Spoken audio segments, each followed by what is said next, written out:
በስመ አብ ወወልድ ወመንፈስ ቅዱስ አሃዱ አምላክ አሜን።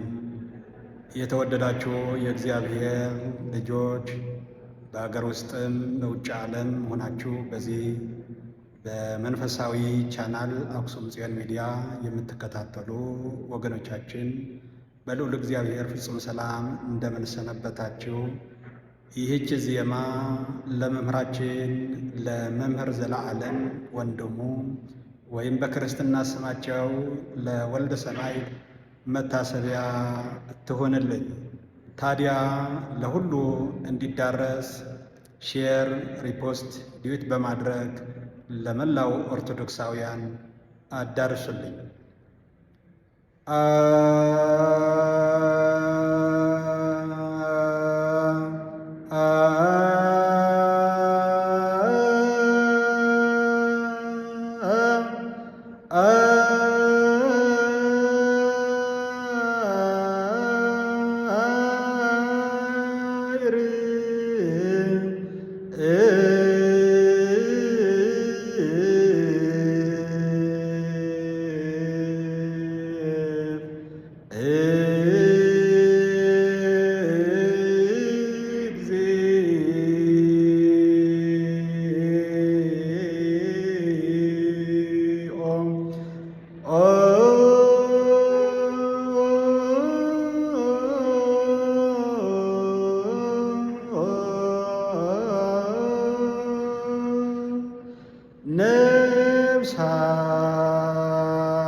ነፍሳትም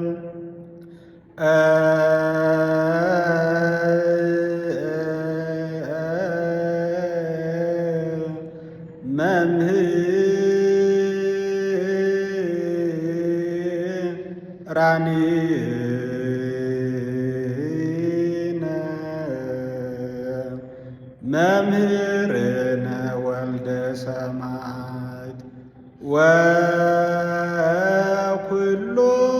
ወኩሎሙ መምህራን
የተወደዳችሁ የእግዚአብሔር ቤተሰቦች የእግዚአብሔር ልጆች በመላው ዓለም ሆናችሁ የምትከታተሉት በዚህ በአክሱም ጽዮን ሚዲያ እንደሚታወቀው የምንወዳቸውና የምናከብራቸው ከ30 ዓመት በላይ በመላው ኢትዮጵያ እየተንቀሳቀሱ ወንጌልን በቅንነት፣ በታማኝነት፣ በትህትና፣ በንጽህና፣ በቅድስና ያስተማሩ የሰበኩ በነፃ የተቀበሉትን ወንጌል በራሳቸው ትራንስፖርት እየተንቀሳቀሱ በሄዱበት አብያተ ክርስቲያናት አበል ሳይቀበሉ አገልግሎታቸው ወንጌላቸው በገንዘብ ሳይለውጡ ይልቁንስ በሄዱበት አብያተ ክርስቲያናት ለስብከተ ወንጌል፣ ለሰንበት ትምህርት ቤት ማጠናከሪያ ከራሳቸው ገንዘብ እየሰጡ የሚያስተምሩ የሚመክሩ የሁሉ ከታላቅ ታላቅ ከወጣት ወጣት ከሕፃናት ሕፃን ሆነው በትሕትና 30 ዓመት በላይ ያገለገሏት ቅድስት ቤተ ክርስቲያናቸው ከዚህ ጠፊ አላፊ የሆነ ዓለም እግዚአብሔር አምላክ ከኢትዮጵያ ወደ አሜሪካን ለወንጌል አገልግሎት በተጠሩበት እግዚአብሔር ከሚያልፈው ዓለም ወደማያልፈው ዓለም ጠርቷቸዋል። መምህር ዘለዓለም ወይም ደግሞ ወንድሙ ማለት ነው፣ ወይም ወልደ ሰማዕት የክርስትና ስማቸው ወደ እግዚአብሔር ወደ አምላካቸው ወደ እግዚአብሔር እቅፍ ሂደዋል ማለት ነው። ስለዚህ አሁን በእውነት ለቤተ ክርስቲያን ብዙ ነገር ቢቆዩ ብዙ ያስተምራሉ። ብዙ አርአያና ምሳሌ የሆኑ መምህር ናቸው፣ ይታወቃል። እኛንን የተበደልነው የተጎዳነው። ሆኖም ግን መምህር ዘለዓለም በእውነት ሊለቀስላቸው አይገባም። ከ30 ዓመት በላይ ቀንና ሌሊት ሳይሉ ደከመኝ ሰለቸኝ ሳይሉ በነፃ የተቀበሉትን ወንጌል ልክ እንደ ሐዋርያው እንደ ቅዱስ ጳውሎስ እሳቸው በእውነት ለትዳርም ሳይሳሱ ቀንና ሌሊት የተጉ በትጋት ያገለገሏትን ቤተ ክርስቲያን እንደ ሌላ እንኳ በትዳር ዓለም አልኖሩም፣ አላጎብም፣ ለልጅም ለሌላም ለቤትም ሳይሳሱ ሁል ጊዜ ሐሳባቸው ዓላማቸው ወንጌል ነበረ። ትክክለኛ ሐዋርያዊ ነበሩ። እንደነ ቅዱስ ጳውሎስ በተግባር ያሳዩ በትሕትና ወንጌል የሰበኩ በፍቅር የሰበኩ ናቸውና መምህር ዘለዓለም በመጥፎ ነገር ሰው ሲያነሳቸው እኔ ሰምቼ አላቅም። እኔ ከማውቃቸው ብዙ 15 ዓመታት በላይ አውቃቸዋለሁና በእውነት እንደ መምህር ዘለዓለም ሌሎች መምህራንም ለቅድስት ቤተ ክርስቲያናችን በነፃ ቤተ ክርስቲያን ከከተማ እስከ ገጠር ከሀገር ውስጥ እስከ ባህር ማዶ እየተንቀሳቀሰ ወንጌል የሚሰብክ በቅንነትና በታማኝነት የሚያገለግላትን መምህር የሚያገለግሏትን መምህራን እግዚአብሔር አምላክ ይተካላት ነው የምንለው። ስለዚህ መምህር ዘለዓለም ሁል ጊዜ ጨዋታቸው ሁል ጊዜ ወንጌል እንዴት እንስበክ፣ ቤተ ክርስቲያን እንዴት እናገልግላት፣ ምእመናን እንዴት እናገልግላቸው ብለው የሚያስተምሩ የሚሰብኩት ናቸው። መምህር ዘለዓለም ወንጌል ይሰብካሉ ሲባል መምህር ዘለዓለም እሳቸው የሚኖሩበት ነው ወንጌል የሚሰብኩት ነው እንጂ እሳቸው የሚሰብኩትን ሕይወት ይኖራሉ። የሚሰብኩትን ደግሞ ያስተምራል። የሚኖሩበትን ሕይወት ያስተምራሉ። ያስተማሩትን ሕይወት ደግሞ ይኖሩታል ማለት ነው። ያስተማሩትን ወንጌል ይኖሩታል። አንዳንድ ሰው አስተምሮ የማይኖርበት ሕይወት ለሌሎች ያስተምራል። እሳቸው ግን ያስተማሩትን ትምህርት ይኖርበታል ራሳቸው። የሚኖርበት ሕይወት ደግሞ ወንጌልን ያስተምራሉና ልክ እንደ ሐዋርያው እንደ ቅዱስ ጳውሎስ በትዳርም አይደለም የነበሩትና በእውነት ትዳራቸው መምህር ዘለዓለም ወንድሙ ቅዱስ ወንጌል ነው፣ ቤተ ክርስቲያን ማገልገል ነው። ልክ እንደ ሚስታቸው እንዳገልግሎት አድርገው የቆጠሩት እንደ ልጆቻቸው ምእመናንን ማፍራት፣ ወደ ንስሐ መመለስ፣ ወደ ቅዱስ ወንጌሉ መመለስ፣ ለክርስቶስ ማጨት ማቅረብ ነበረና በእውነት እንደ መምህር ዘለዓለም ያሉ መምህራን እግዚአብሔር አምላክ ይተካልን። ሰው በቸም በሕይወት ሳሉ መምህራን ልናከብራቸው ይገባል፣ ልንንከባከባቸው ይገባል። ማድረግ ያለብን ልናደርግላቸው ይገባል። ብዙ መምህራንም አሉ አሁንና ልናደርግላቸው ይገባል።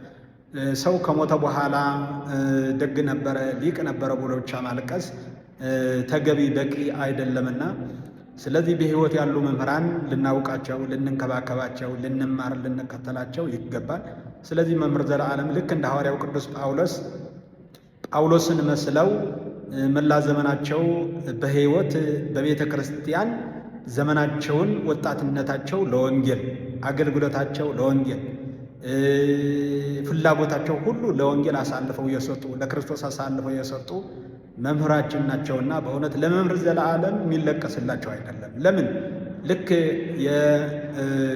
የምድር መላእክት ተብለው የሚጠሩ ምድራዊ መልአክ ነበሩ እንጂ ለቅዱሳን አይለቀስም። ስለ ኃጥአን ኃጢአት በሰሩት ኃጢአትና በደል ልናለቅስ ይገባል እንጂ የቅዱሳን እረፍት ሕይወትና ደስታ ዝማሬ ነው እንጂ ሐዘን፣ ለቅሶ፣ ተስፋ መቁረጥ አይደለምና መምህር ዘለዓለም ደግሞ በምግባራቸው በስራቸው በሁለንተናቸው ቅዱስ በእውነት የተባረኩ የተቀደሱ ናቸውና ብዙ ከሳቸው የምንማረው ነገር አለ። አንደኛ መምህራን የእሳቸውን ፈለግ ሐዋርያዊነት ከከተማ እስከ ገጠር ከሀገር ውስጥ እስከ ውጭ ዓለም እስከ ባህር ማዶ ስትሄዱ ወይ ደግሞ ስንሄድ የመምህርን ዘለዓለም ፈለግን ልንከተል ይገባል። በነፃ የተቀበላችሁትን በነፃ ስጡ የተባለውን ወንጌል እንዲህም በእውነት ወንጌላችን አገልግሎታችን በገንዘብ ልንለውጠው ልንቀይረው አይገባም። ከመምህር ዘለዓለም ወንድሙ የምንማረው ብዙ ነገር አለ። በነፃ ከቤተ ክርስቲያን እንዳስተማረቻቸው በነፃ ደግሞ ሕዝባቸውን ቤተ ክርስቲያናችንን አገልግለዋል። ሕዝባቸው ደግሞ አስተምረዋል ማለት ነውና ለዛው ማስተምሯቸው አገልግሎታቸው ደግሞ በፍቅር በትህትና ማለት ነው። በፍቅርና በትህትና በታዛዥነት ወንጌል መቼም ፍቅር ይፈልጋል፣ ትህትና ይፈልጋልና ክርስቶስን በእውነት እጅግ የሚወዱት የሚያከብሩት ምእመናንን የሚወዱ ቤተ ክርስቲያን የሚወዷት ቤተ ክርስቲያን ደግሞ በክብር ነው የጠራቻቸውና በእውነት እንደነ መምህር ዘለዓለም አልሞቱም። መምህር ዘለዓለም አልሞቱም። እልፍ ክርስቲያኖች እልፍ ሊቃውንትም አፍርተዋልና አልሞቱም። ሞተ የሚባል ወርቁ ቀብሮ መክሊቱ ቀብሮ ያረፈ ወይም ደግሞ ያልተጠቀመበት ነው ሞተ የሚባለው። መምህር ዘለዓለም ግን ሕያው ናቸው፣ ሁል ጊዜ ሕያው ናቸውና በእውነት ሕያው የሚያደርጋቸው ደግሞ መልካምነታቸው፣ ስራቸው፣ ወንጌሉ ያገለገሏትን ቤተክርስቲያን ሕያው ታደርጋቸዋለች። ያገለገሉትን ክርስቶስ ሕያው ያደርጋቸዋል። ያገለገሏትን እናታችን ቅድስት ድንግል ማርያም ሕያው ታደርጋቸዋለች። ያገለገሏቸውን ቅዱሳን የቅዱሳን በረከት ረድኤት በእሳቸው ላይ ነው ያለውና በእውነት ነፍሳቸው ዕረፍተ መንግሥተ ሰማያት ያሳርፍልን። ቅዱሳን ባረፉበት በገነት ያሳርፍልን። ዘመዶቻቸው፣ ወገኖቻቸው፣ ወዳጆቻቸው መላው የኢትዮጵያ ኦርቶዶክሳውያን በልዩ ልዩ ስፍራ ተዛውሮ ያገለገሏችሁ የመምህራችን ሐዘን የተሰማችሁ ልዩ ልዩ ያዘናችሁ በእውነት እግዚአብሔር አምላክ መጽናናቱን ያደልልን።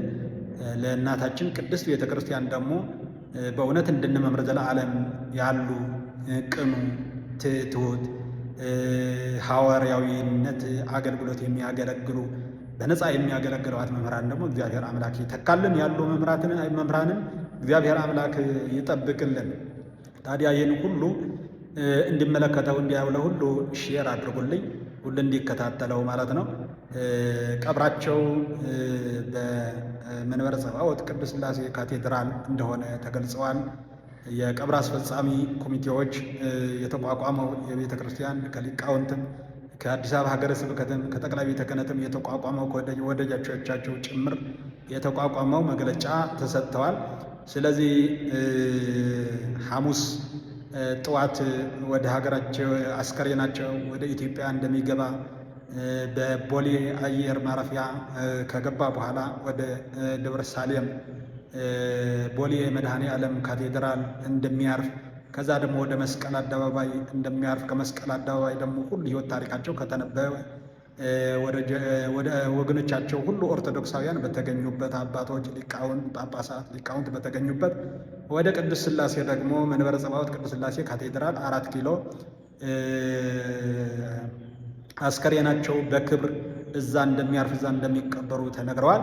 ስለዚህ ሁላችን እግዚአብሔር አምላክ እግዚአብሔር ቤተሰቦቻቸው ወገኖቻቸው ከዳግም ሞት ከዳግም ሐዘን ይሰውርልን፣ እግዚአብሔር ያጽናልን። ሁላችንም በእውነት የተማርነው ከእሳቸው የተማራችሁት ሁላችሁም እግዚአብሔር አምላክ ያጽናልን። ሁላችንም ቤተ ክርስቲያናችንም ይጠብቅልን።